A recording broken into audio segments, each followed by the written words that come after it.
Bismillahirrahmanirrahim. My name is Zishan Haider and I am going to deliver the lecture for numerical of chapter number 1 chemistry. मैं ये समझता हूँ कि ये मुझ पे कर्ज था और मैंने अदा करना था कि आपको किसी भी ज़रिए से न्यूमेरिकल पढ़ाए जाएं। तो न्यूमेरिकल 1 एग्ज़ाम्पल नंबर 1 जो चैप्टर के अंदर इंक्लूड है, this is very important for short question exam में आया करता है। क्वेश्चन का गिवन डेटा ये है कि हमारे पास एक नियान का सैंपल है, नियान का सैंपल मौजूद है और नियान का सैंपल जब लेते हैं तो उसमें 3 तरह के एटम होते हैं जिन्हें हम आइसोटोप्स कहते हैं, जिनके एटॉमिक नंबर एक जैसे और एटॉमिक मास मुख्तलिफ होते हैं। नियान के 3 आइसोटोप्स होते हैं, आइसोटोप जिसका मास 20, एक आइसोटोप जिसका मास 21 और एक का 22। इस नियान के सैंपल में तीनों तरह के आइसोटोप्स पाए जाते हैं। जो नियान 20 वाला है, जिसका नियान एटॉमिक मास 20 है, उसकी परसेंटेज 90.92% है और 21 वाला नियान के एटम्स की परसेंटेज 0.26 है और 22 वाले एटॉमिक मास वाले नियान के एटम्स की परसेंटेज 8.82 है। 3 तरह के एटम इसके अंदर मौजूद हैं सैंपल के अंदर। अब हमसे कोई पूछ ले कि आप बता सकते हैं कि नियान का एटॉमिक मास क्या है, तो हम उसे क्या कहेंगे? भाईजान नियान का मास 20 है, 22 है या 21 है। हम उसे कौन से वाले का बताएंगे कि भी कितने, मतलब कौन सा एटॉमिक मास बताएंगे, 21 वाला, 22 वाला, कौन सा? तो हमें परेशानी का सामना करना पड़ रहा। हम इसका सॉल्यूशन इस तरह निकालते हैं कि हम उसका atomic mass, fractional atomic mass find out करते हैं, जिसे एवरेज एटॉमिक मास भी कहा जाता है। फ्रैक्शनल का मतलब होता है पॉइंट में आंसर आए। एवरेज एटॉमिक मास कैसे फाइंड आउट करेंगे? सिंपल सा उसका तरीका है atomic mass, average atomic mass calculate करने का। सबसे पहले तो आप 20 एटॉमिक मास, एक एटम एटॉमिक मास 20 पुट करें और 20 वाले एटम्स यानी नियान के ऐसे एटम्स जिनका एटॉमिक मास 20 है उनका मास लिखें, यानी 20 मल्टीप्लाई बाय उनकी परसेंटेज, एटॉमिक मास और परसेंटेज एक आइसोटोप की। उसके बाद दूसरा आइसोटोप होते हैं 21 वाले, 21 एटॉमिक मास उनका और multiply by there abundance which we can say that percentage 0.26 और प्लस और 22 वालों का एटॉमिक मास लिखें 22 और उनकी परसेंटेज मल्टीप्लाई बाय उनकी परसेंटेज, यानी कि 21 आइसोटोप का एटॉमिक मास और उनकी परसेंटेज मल्टीप्लाई और प्लस और दूसरे का एटॉमिक मास और उनकी परसेंटेज मल्टीप्लाई तीसरे का एटॉमिक मास और उनकी परसेंटेज। इस तरह करके तीनों को 100 पे डिवाइड कर दें और आंसर निकलेगा 20.18 AMU। ये न्यूमेरिकल का आंसर है, जिसे आप एवरेज एटॉमिक मास भी कह सकते हैं और फ्रैक्शनल एटॉमिक मास भी। एक्सरसाइज में क्वेश्चन नंबर 6 मौजूद है इस चैप्टर के आखिर में, आप वो खुद करेंगे और वो सेम इसी प्रोसीजर के ज़रिए किया गया है जी। Example number 2 chapter number 1। इसका डेटा है कि हमारे पास एक कंपाउंड है और उस कंपाउंड का मास है 8.657 ग्राम। उस कंपाउंड को जब डिकम्पोज किया गया तो उसमें 3 एलिमेंट्स मौजूद थे। एलिमेंट कार्बन का 5.217 ग्राम मौजूद था, हाइड्रोजन उसमें 0.962 ग्राम था और ऑक्सीजन उसमें 2.478 ग्राम था। सवाल किया गया कि इस कंपाउंड की जिसको हमने डिकम्पोज किया है परसेंटेज कंपोजिशन मालूम करें, यानी इस कंपाउंड में कितने परसेंट कार्बन है, कितने परसेंट हाइड्रोजन है और कितने परसेंट ऑक्सीजन है। तो परसेंटेज कंपोजिशन फाइंड आउट करने का ये सिंपल तरीका होता है, जैसे हम सिंपल किसी भी चीज़ की परसेंटेज काउंट करते हैं कि नीचे टोटल और ऊपर जो ऑब्टेन होता है उसको पुट करते हैं। तो फार्मूला है percentage of carbon is equal to mass of carbon, जो कि इस कंपाउंड के अंदर है, और नीचे मास ऑफ कंपाउंड, कंपाउंड का टोटल मास। तो मल्टीप्लाई बाय 100। इसी तरह हाइड्रोजन की percentage mass of hydrogen divided by mass of compound multiply by 100। और परसेंटेज ऑफ ऑक्सीजन के लिए भी सेम फार्मूला यूज़ करेंगे। तो परसेंटेज ऑफ कार्बन को हमने इधर फाइंड आउट किया हुआ है 5.217 ग्राम गिवन कार्बन का मास है, और divided by mass of compound which is 8.657 multiply by 100। Calculator से इसे सॉल्व करेंगे तो 60.26% इसका आंसर आएगा। उसके बाद परसेंटेज ऑफ हाइड्रोजन 0.962 हाइड्रोजन का मास है divided by mass of compound multiply by 100 11.11%। Last is the percentage of oxygen. Oxygen की परसेंटेज निकालेंगे, ऊपर ऑक्सीजन का मास पुट करेंगे जो कि 2.478 है, और नीचे जनाब कंपाउंड का मास पुट करेंगे। So this is called percentage of oxygen. अब इसे 100 से मल्टीप्लाई करेंगे और जवाब आ जाएगा 28.62।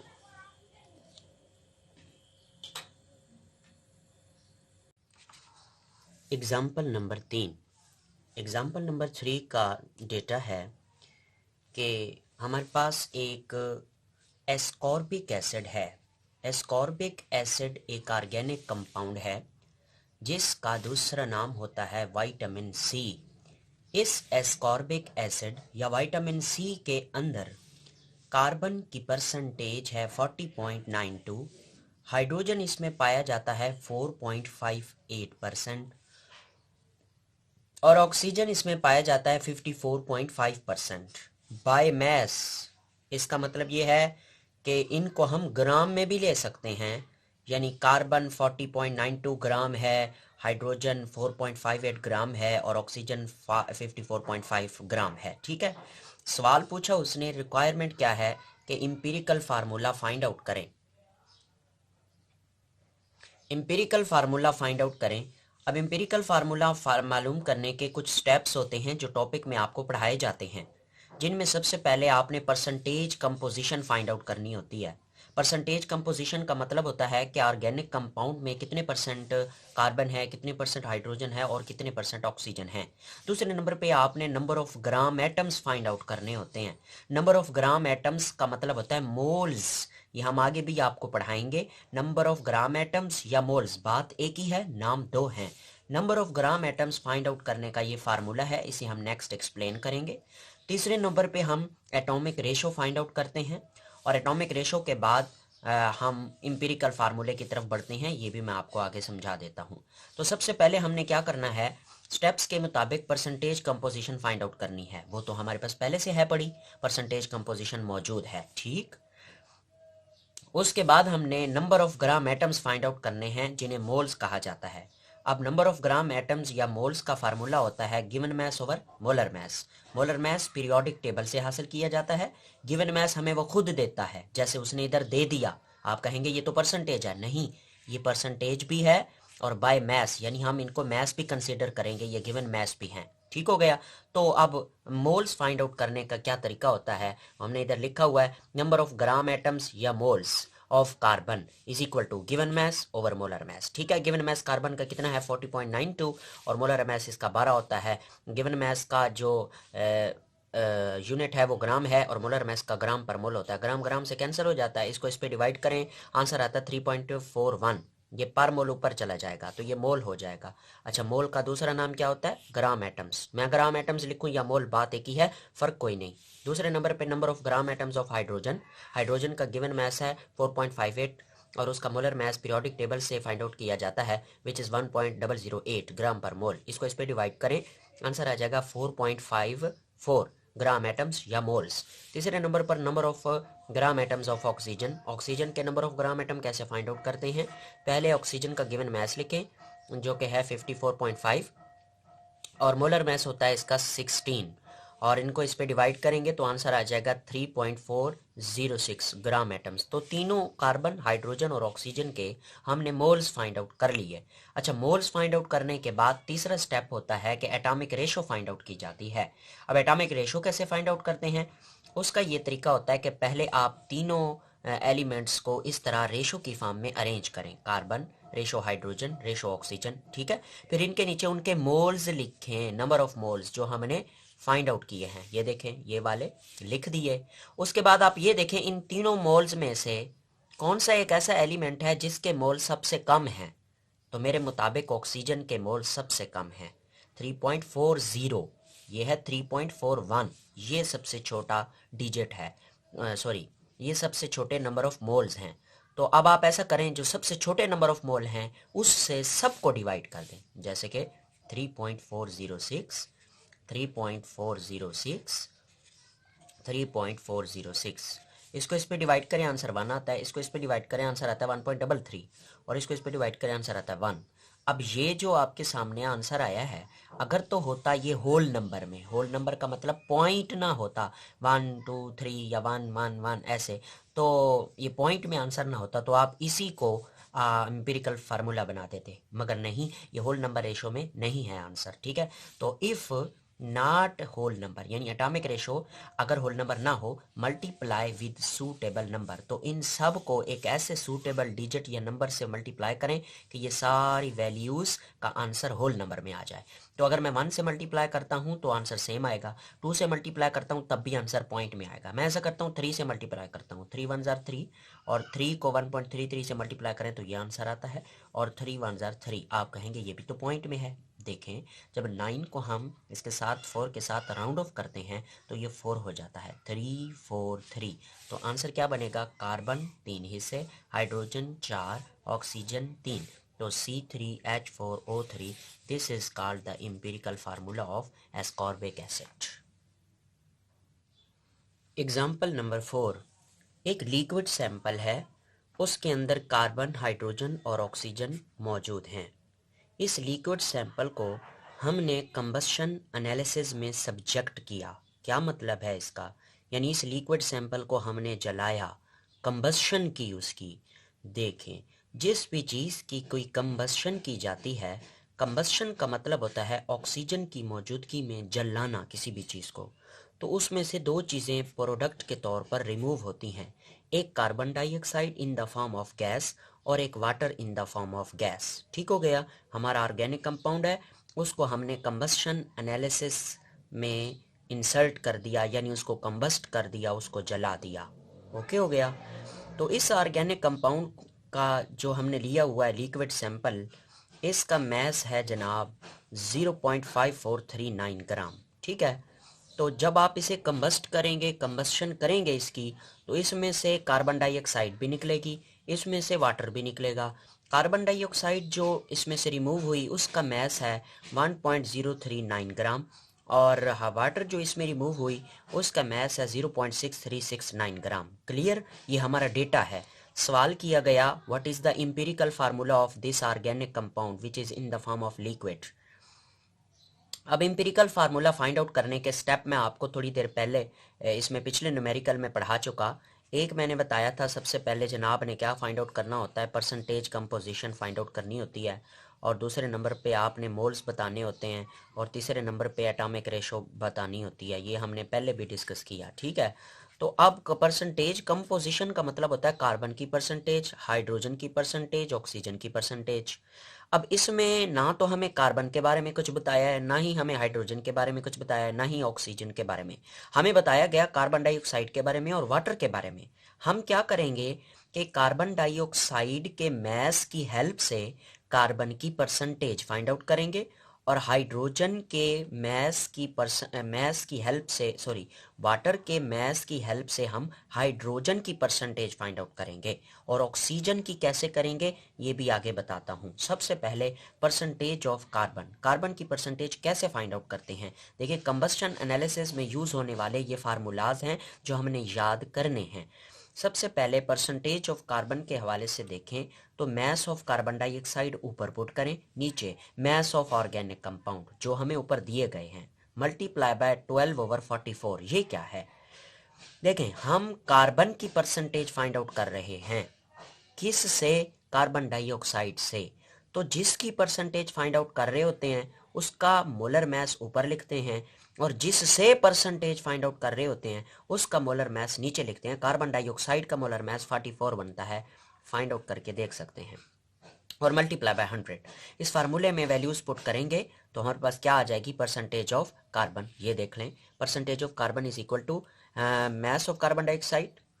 मास ऑफ कार्बन डाइऑक्साइड कितना है, मास ऑफ कार्बन डाइऑक्साइड है 1.0399 ग्राम, तो वो मैंने ऊपर पुट कर दिया। और मास ऑफ ऑर्गेनिक कंपाउंड कितना है 0.6369 ग्राम, वो जनाब मैंने नीचे पुट कर दिया। Multiply by 12/44 into 100। हाँ, जब इसको सॉल्व करेंगे तो आंसर आएगा 52.098। ये परसेंटेज है किसकी, कार्बन की। ओके, अब आते हैं परसेंटेज ऑफ हाइड्रोजन की तरफ।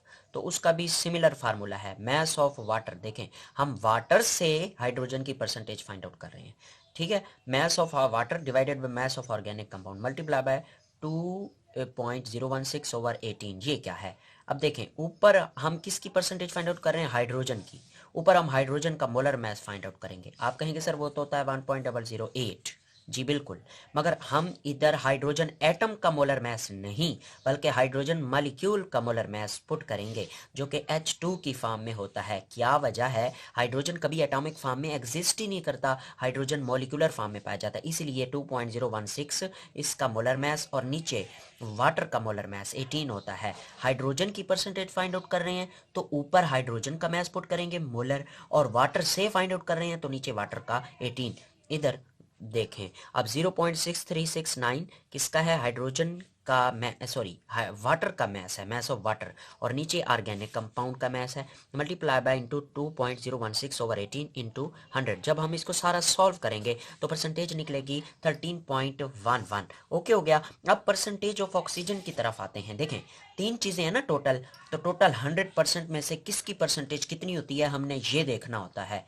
तो हमारे पास 2 परसेंटेज आ चुकी, परसेंटेज ऑफ कार्बन भी हाइड्रोजन भी। हम क्या करेंगे, 100 minus percentage of carbon plus percentage of hydrogen. इधर कार्बन की परसेंटेज पुट करेंगे, इधर हाइड्रोजन की परसेंटेज पुट करेंगे, आपस में उनको प्लस करके 100 में से माइनस कर देंगे, ऑक्सीजन की परसेंटेज आ जाएगी। तो लो जी, ये 100 है माइनस कार्बन की परसेंटेज 52.098, हाइड्रोजन की परसेंटेज 13.11, इन दोनों को प्लस करके 100 में से माइनस कर दें, 34.79 परसेंटेज ऑफ ऑक्सीजन आती है। अब तो काम सॉल्व हो गया, हमारे पास तीनों परसेंटेज आ गई। कार्बन की परसेंटेज ये मौजूद है, हाइड्रोजन की परसेंटेज ये मौजूद है, ऑक्सीजन की परसेंटेज ये मौजूद है। अब हम number of gram atoms find out करेंगे, जिन्हें हम मोल्स भी कहा करते हैं। तो moles of carbon, moles of hydrogen, moles of oxygen. Moles of carbon कैसे, गिवन मैस और मोलर मैस। कार्बन का गिवन मैस ये मौजूद है। अच्छा, अब इस परसेंटेज को मैस भी कहते हैं, मैं पिछले न्यूमेरिकल में बता चुका। तो 52.098 इज द मोलर मैस, और नीचे क्या करना है, 12 वो है, sorry 52.098 is the given mass, और नीचे मोलर मैस। इसको इस पर डिवाइड करेंगे, ये आंसर आएगा 4.34। और हाइड्रोजन का जो मैस है वो कितना है, वो है 13.11, और मोलर मैस कितना है 1.008। डिवाइड करेंगे 13.01 आंसर आएगा। उसके बाद moles of oxygen 34.79 divided by 16। तो जब इसको इस पे डिवाइड करेंगे 2.17। अब तीनों के मोल्स आ गए, कार्बन के भी आ गए, हाइड्रोजन भी आ गए, ऑक्सीजन के भी आ गए। अब इनकी एटॉमिक रेशो फाइंड आउट करनी है, उसके लिए तीनों को आप अरेंज कर दें, carbon ratio hydrogen ratio oxygen, ठीक है। तो तीनों के मोल्स भी लिख लें। कार्बन के मैंने लिख लिए 3.34, और हाइड्रोजन के 13.01, और ऑक्सीजन के 2.17। अब इन तीनों के मोल्स में से कौन सा ऐसा एलिमेंट है जिसके मोल सबसे कम है, वो है कार्बन। वो कौन है, कार्बन। तो सॉरी वो है ऑक्सीजन। ऑक्सीजन के क्या है 2.17। तो आप 2.17 से सबको डिवाइड कर दें, 2.17, 2.17, 2.17। इसको इस पे डिवाइड करेंगे आंसर 2 आएगा, इसको इस पे डिवाइड करेंगे आंसर 6 आएगा, इसको इस पे डिवाइड करेंगे आंसर 1 आएगा। कार्बन 2 हिस्से, हाइड्रोजन 6 हिस्से, ऑक्सीजन 1 हिस्से, और इसका जो निकलेगा एम्पिरिकल फार्मूला वो होगा C2H6O। This is the empirical formula of organic compound which was subjected in the combustion analysis. जी, एग्जाम्पल नंबर 5, एक कंपाउंड है, ऑर्गेनिक कंपाउंड है, जिसके अंदर कार्बन की परसेंटेज 65.44 और हाइड्रोजन की परसेंटेज 5.50 है, और ऑक्सीजन की परसेंटेज 29.06 है, ठीक है। और इस कंपाउंड का हमें उसने मॉलिक्यूलर मैस भी बता दिया है, जो कि बताया है 110.15 ग्राम पर मोल, उसने खुद बता दिया। सवाल पूछने वाला पूछता है कि इसका एम्पिरिकल फार्मूला मालूम करें और इसका मॉलिक्यूलर फार्मूला भी मालूम करें। पहले तो हम एम्पिरिकल फार्मूला फाइंड आउट करेंगे। ऑलरेडी मैं आपको 2 न्यूमेरिकल पढ़ा चुका हूं जिसमें हमने एम्पिरिकल फार्मूला फाइंड आउट किया था। तो let's start come to the next. अब मोल्स ऑफ कार्बन जो कि ये हैं given mass over molar mass निकाल लिए 5.45। मोल्स ऑफ हाइड्रोजन या number of gram atom of hydrogen वो भी निकाल लिए, और number of gram atoms of oxygen given mass over molar mass ये मैं ऑलरेडी पढ़ा चुका हूँ। आप मेरे पहले वाले न्यूमेरिकल पढ़ेंगे तो ही ये समझ आएगा। 29.06 डिवाइडेड बाय 16 आंसर आता है 1.82। ये जनाब मोल्स जब निकाल लिए तो हम मोलर रेशो या एटॉमिक रेशो की तरफ बढ़ते हैं। Carbon ratio hydrogen ratio oxygen. Carbon के मोल्स निकले 5.45, हाइड्रोजन के 5.46, ऑक्सीजन के 1.82। तीनों के मोल्स अरेंज कर लिए। अब तीनों के मोल्स में से जो सबसे छोटे या स्मॉलेस्ट मोल्स हैं वो हैं ऑक्सीजन के 1.82। उनसे सबको डिवाइड करते हैं 1.82 1.82 1.82। जब इसको इस पे डिवाइड करेंगे, इसको इस पे और इसको इस पे, तो आंसर निकलेगा 331। कार्बन 3 हिस्से, हाइड्रोजन 3 हिस्से, ऑक्सीजन 1 हिस्से। This is the empirical formula of organic compound. हमें क्या पता कौन सा ऑर्गेनिक कंपाउंड है, मगर उसका एम्पिरिकल फार्मूला हमने निकाल लिया। अब हम बढ़ते हैं मॉलिक्यूलर फार्मूले की तरफ। To determine the molecular formula. Molecular formula determine करने का ये तरीका होता है कि आप लिखते हैं molecular formula is equal to n multiply by empirical formula. ये टेक्स्ट में पढ़ाया जाता है। What is the n? n इधर मोल नहीं है, n इधर क्या है? Molar mass of compound divided by empirical formula mass. ये इसका फार्मूला है n का, मोलर मास ऑफ कंपाउंड और empirical formula mass. Molar mass उसने खुद बताया हुआ है, ये लिखा हुआ है, और एम्पिरिकल फार्मूला मास हम खुद कैलकुलेट कर सकते हैं। कैसे? एम्पिरिकल फार्मूला तो लिखें पहले। ये है कार्बन 3, हाइड्रोजन 3, ऑक्सीजन, और इनका जो एटॉमिक मास होता है पीरियोडिक टेबल वाला उसको प्लस कर दें। यानी 3 कार्बन का मास होता है 12 मास होता है, 3 कार्बन है टोटल। ठीक है, तो इसको इससे मल्टीप्लाई करेंगे। प्लस एक हाइड्रोजन का मास होता है 1.008 और 3 हाइड्रोजन है तो मल्टीप्लाई बाय 3, और एक ही ऑक्सीजन है तो +6। तो इसको इन तीनों को आप प्लस करेंगे, आंसर आएगा 55.05 ग्राम पर मोल एम्पिरिकल फार्मूला मास। तो आप इस फार्मूले में पुट करें। n is equal to molecular mass ऊपर है और एम्पिरिकल फार्मूला मास जो हमने खुद कैलकुलेट किया है वो नीचे है, उसे जनाब हमने पुट कर दिया नीचे। जब इसको इस पे डिवाइड करेंगे तो आंसर 2 आ जाएगा। तो 2 क्या है? n है, n इस जगह पे पुट करना है। आओ जी 2 पुट करो और इधर एम्पिरिकल फार्मूला लिखो। वो क्या है? कार्बन 3, हाइड्रोजन 3, ऑक्सीजन 3 दूनी 6, 3 दूनी 6 और 2, इस जगह पे आप 2 लगाएंगे तो C6H6O2। This is the molecular formula of organic compound.